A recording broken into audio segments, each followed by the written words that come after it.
Boa tarde a todos. Vamos entrando no painel 3, regulação tarifária. Um novo regime para uma nova realidade. Para isso, convidamos para subir ao palco o senhor Eduardo Miller Monteiro, que contextualizará as questões abordadas neste painel. Eduardo. Obrigado, senhor.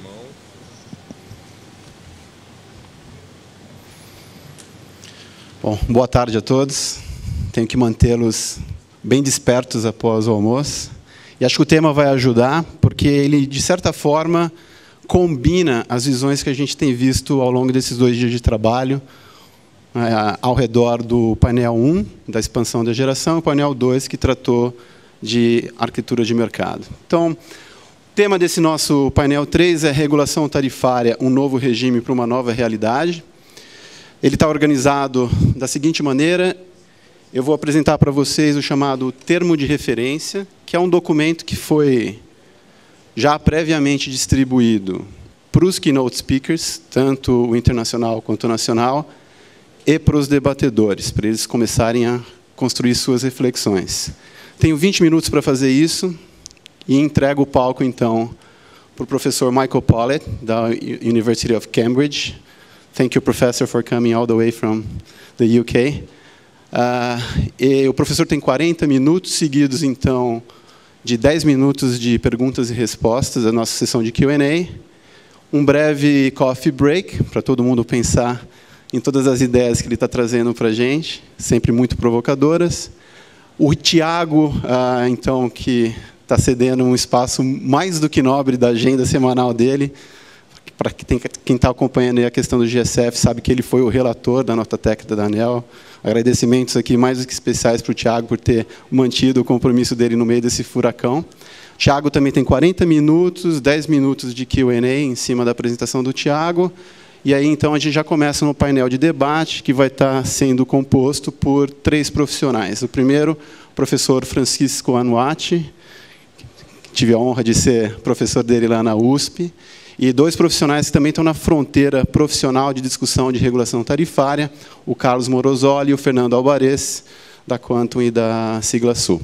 Tá? Então, sem mais delongas, esse painel tem 3 objetivos bem básicos. O primeiro é compartilhar com vocês qual é a nossa visão do que seria uma nova realidade para o setor da distribuição no mundo e especialmente aqui no Brasil. Em seguida, em cima dos fatores que a gente vai compartilhar, que constituiriam essa nova realidade, nós vamos debater visões de modelos de negócios que precisam ser recriados para fazer frente a essa nova realidade. E, por último, a gente quer envelopar os 2 primeiros tópicos no formato de tarifa. Como é que a tarifa precisa ser remodelada para que essa nova realidade seja bem acomodada e para que os novos modelos de negócios sejam viabilizados.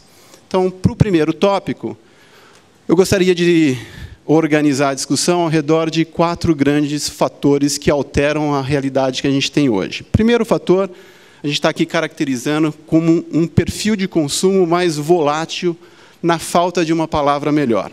Então, para ilustrar o que a gente caracteriza como um consumo mais volátil, vamos primeiro definir o que seria o status quo, a realidade conhecida. Estou fazendo uso aqui de um estudo publicado anualmente pela IEA, International Energy Agency. Essa aqui é a versão mais atual, de 2014. É aquele estudo chamado World Energy Outlook. E a gente está vendo ali na tela regiões globais e a demanda de cada região por eletricidade. As barrinhas amarelas ou laranja, no caso de vocês, demonstram ou apresentam qual é a demanda atual de cada região global como essa. Impressionante olhar, por exemplo, para a China, já é uma demanda impressionante. Mais impressionante ainda é olhar para a barra azul, que projeta qual é o aumento da demanda daquele país para o ano de 2040. Então, super impressionante, né? De encher os olhos para quem pensa em crescimento e investimento. No nosso caso, a gente está dentro daquele bloco da América Latina. estamos aí também com um cenário que mostra uma projeção de dobrar essa demanda entre 2012 e 2040, tudo em cima do cenário central da IEA, que é o chamado cenário de novas políticas, que assume que as políticas que já foram iniciadas em 2012 serão efetivamente implantadas e, portanto, a demanda crescerá 1,1% ao ano, consolidando, então, um crescimento de 37% ao ano, 37% até 2040.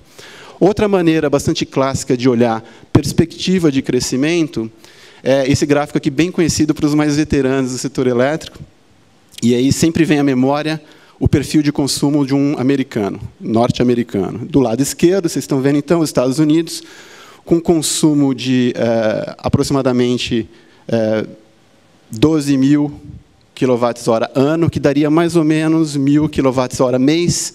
Em 2013, foram 909 kWh mês para um americano. A gente hoje está com 2.400 ano, mais ou menos uns 200 kWh mês, média.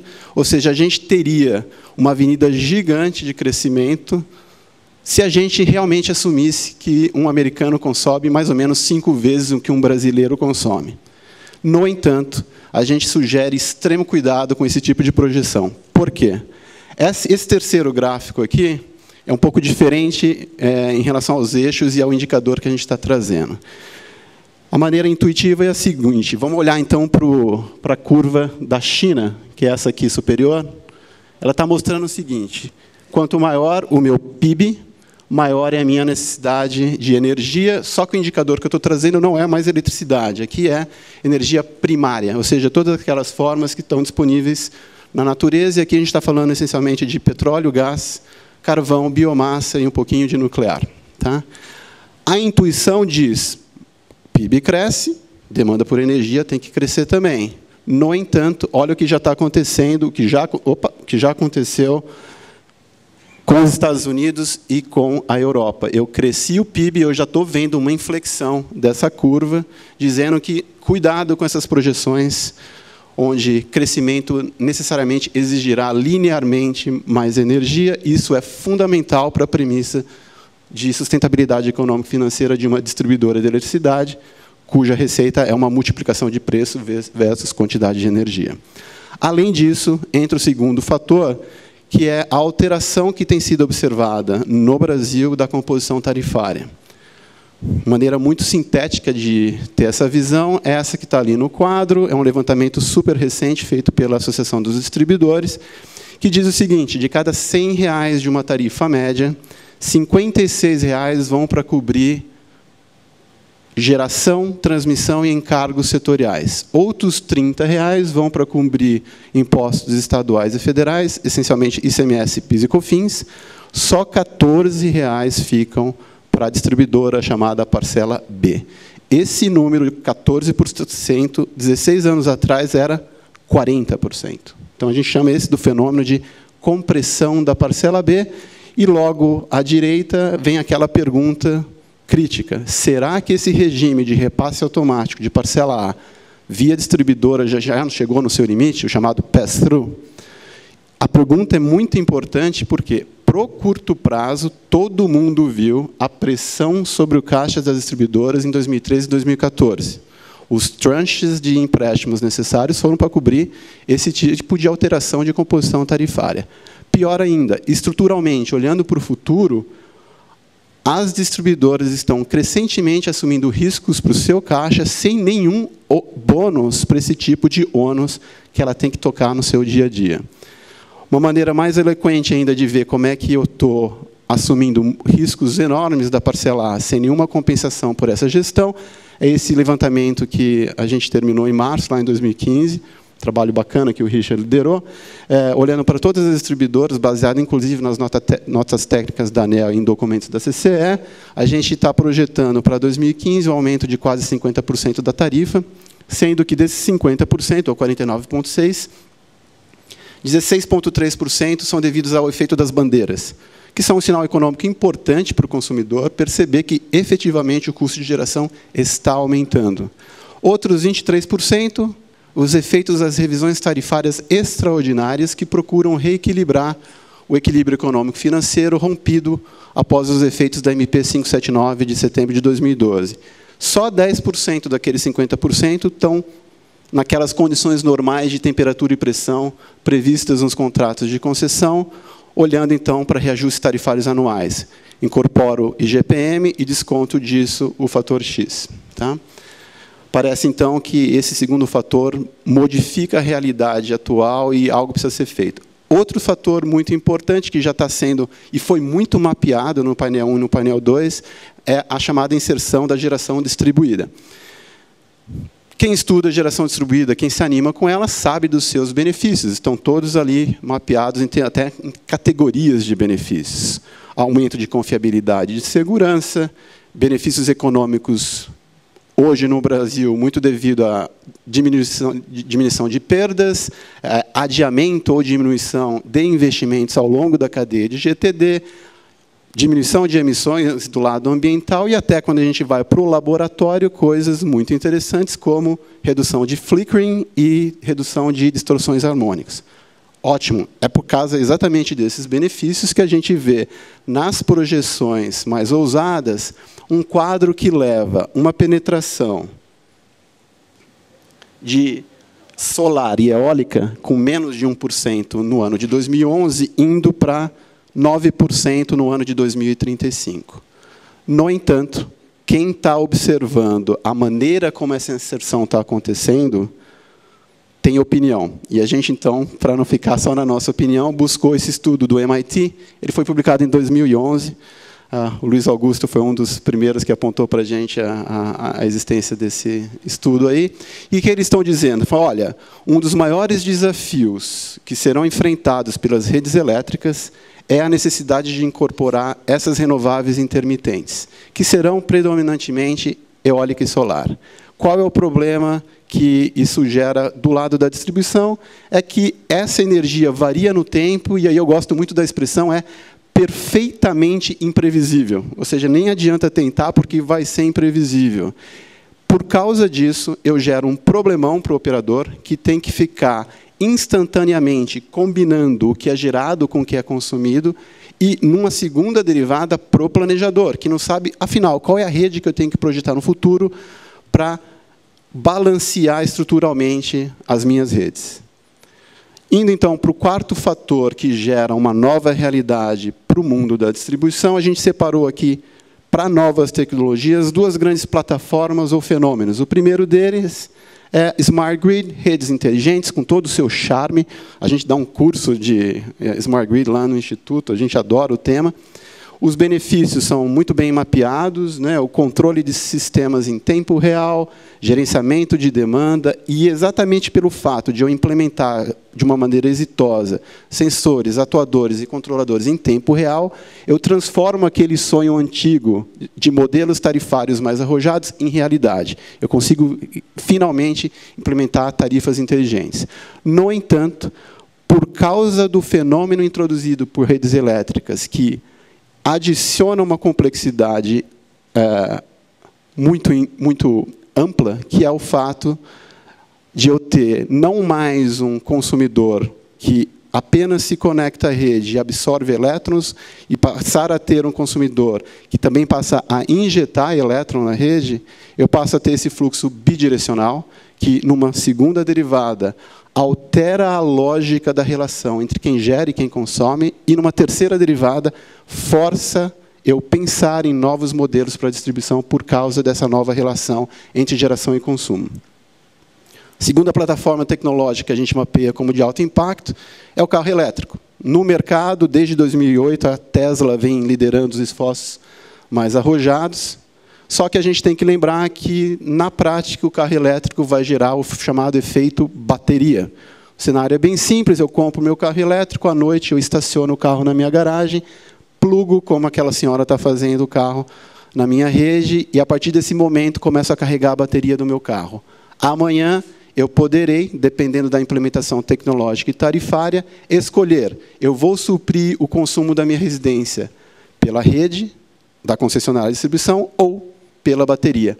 Como é que eu, de uma maneira agregada, planejo e lido com os desafios de operação desse tipo de fenômeno, que pode, em alguns casos, até o Julian Critchlow, ontem no painel 1, disse que pode facilmente dobrar a demanda de uma residência. O mesmo estudo do MIT já identificou esse fenômeno também como um grande desafio, e eles são mais técnicos ou mais engenheirais, dizendo, olha, quando introduz esse tipo de efeito do carro elétrico e o efeito bateria, o que vai acontecer é que pode ser amplificada aquela relação entre pico de demanda e a média da demanda. A diferença entre pico e média, na prática, significa, para os engenheiros que conhecem bem, subutilização das redes, o que pode, num segundo efeito, gerar aumento tarifário para uma parcela significativa dos consumidores. Esses são os 4 fatores que alteram a realidade. E, em cima disso, então, o MIT, 2 anos depois, em dezembro de 2013, ele partiu do futuro das redes elétricas e fez esse estudo, as distribuidoras do futuro, as concessionárias de distribuição do futuro. E a essência das conclusões é mais ou menos a seguinte: aquela lógica que definia a relação da distribuidora com seus clientes em cima de um fluxo unidirecional pode não mais ser válida. A partir do momento em que eu consigo implementar todos esses efeitos, eu vou olhar para um consumidor que passa a ter, então, 4 tipos de papéis: cliente, parceiro, fornecedor e, em alguns casos, competidor. Como é que eu olho para esse desafio e remodelo os meus negócios para fazer frente a essas dificuldades? A IBM também recentemente lançou um white paper bastante sintético, 12 páginas só, recomendo baixar, e eles sumarizam as conclusões desse estudo no chamado Horizonte de 10 anos, ou The 10-Year Landscape, que até iconograficamente resume bem o desafio. Eletrodomésticos inteligentes, consumidores vendendo sobra de energia, micro-redes e por aí vai. O resumo é o seguinte: esse novo horizonte, que nem está tão distante assim, 10 anos, vai trazer novos ambientes, tanto transacionais quanto físicos, para os meus consumidores, vai exigir novas redes do ponto de vista físico, onde os ativos passam a ser não somente elétricos, mas também de telecom e de sensoriamento, desafio para o regulador, em termos de reconhecimento de base de remuneração, e novos modelos de negócio para dar vazão a todas essas mudanças.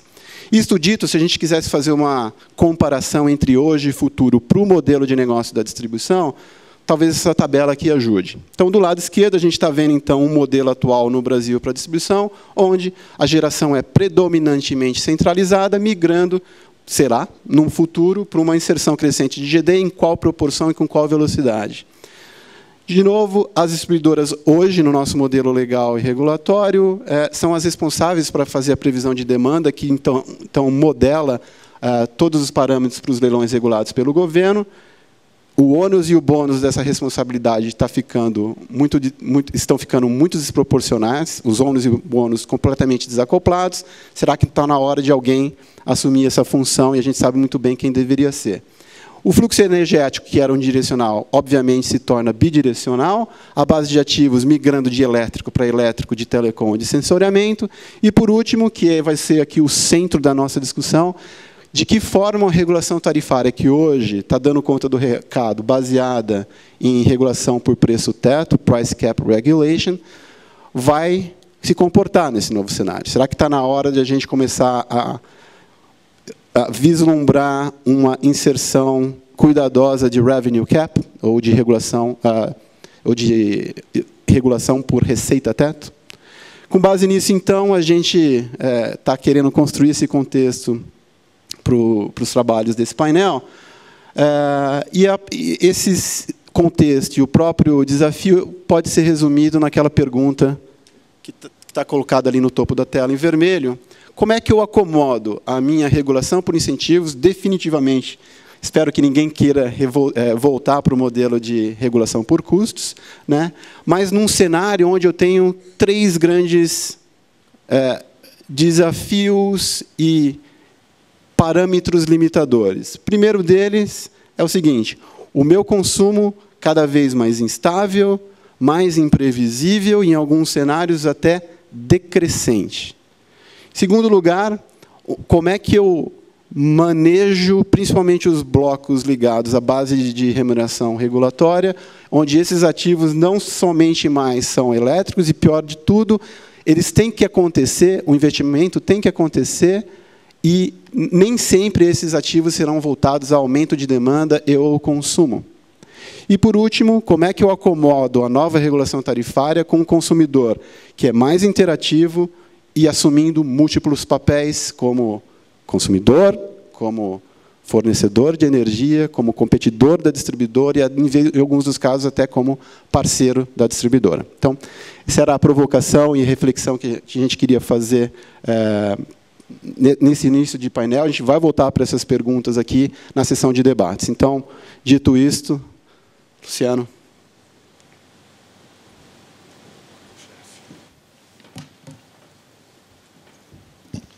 Muito obrigado. Agradecemos ao Eduardo.